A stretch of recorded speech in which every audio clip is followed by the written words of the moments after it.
I was quite young at 19. Nobody would have said 2 years before, here's an Olympian candidate.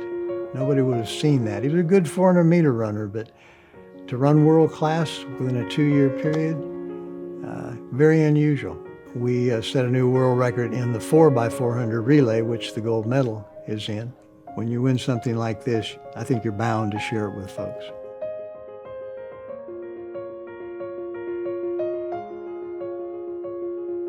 If you're going to make the Olympic team, you're going to have to devote everything.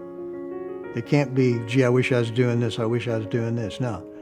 This is where your total focus goes, 24/7. You have put your body through things that the average person doesn't. And I'm going to tell you, with this disease, you've got to fight to stay alive.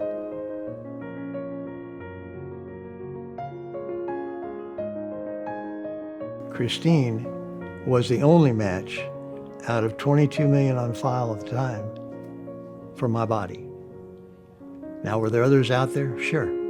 She was the only one that had signed up to be a match, the only one that had volunteered to save a life if a life could be saved with her DNA, with her stem cells. I feel like it's all like sliding door moments, you know? If that person hadn't done what they did for him, I probably wouldn't be here right now, you know? Who knows if he would have found a match? He wouldn't have shown up at SMU. I wouldn't have done my thing. That person wouldn't have lived. I feel like all of life is just tons of little sliding doors, and him getting his match obviously led to a lot of other people getting theirs. We began 6 years ago what we call Earl Young's team.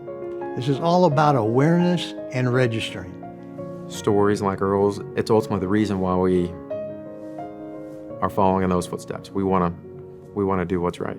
It's a big deal, like just who he is, and then now what he has kind of made his mission to try to give other people his same story and his same success on the same level based on, you know, his donor and what she was able to do for him.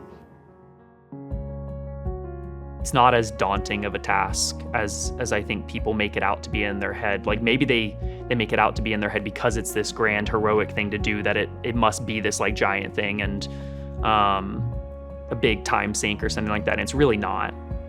All we're asking folks to do in the beginning is just swab, just register. I was almost baffled by how easy it was.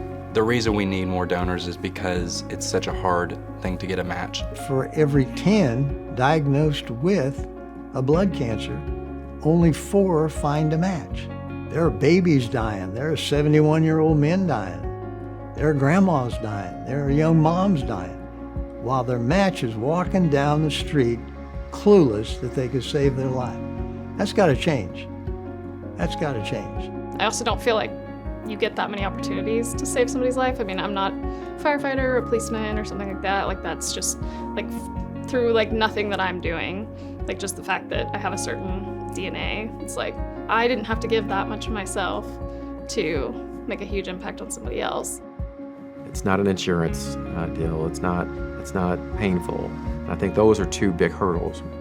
But probably if people knew more about it, it would remove some of the reservations. Nothing came out of my pockets. I didn't have any cost incurrence from this at all. Not everyone gets called, so and that's why it's a privilege, is because not everyone gets called. So it's like they should feel at least very fortunate and special to be the one. The outcomes are real. The outcomes are meaningful. I just remember his mom was just so like grateful.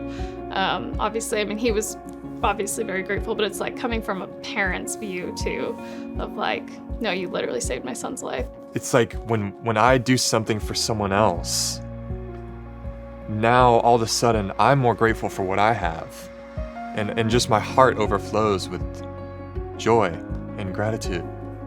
It's not about me, it's about the team. You're doing something that's greater than yourself. Just to step up and share their immune system with a person who's going to die if they don't share their immune system. That's what it's all about.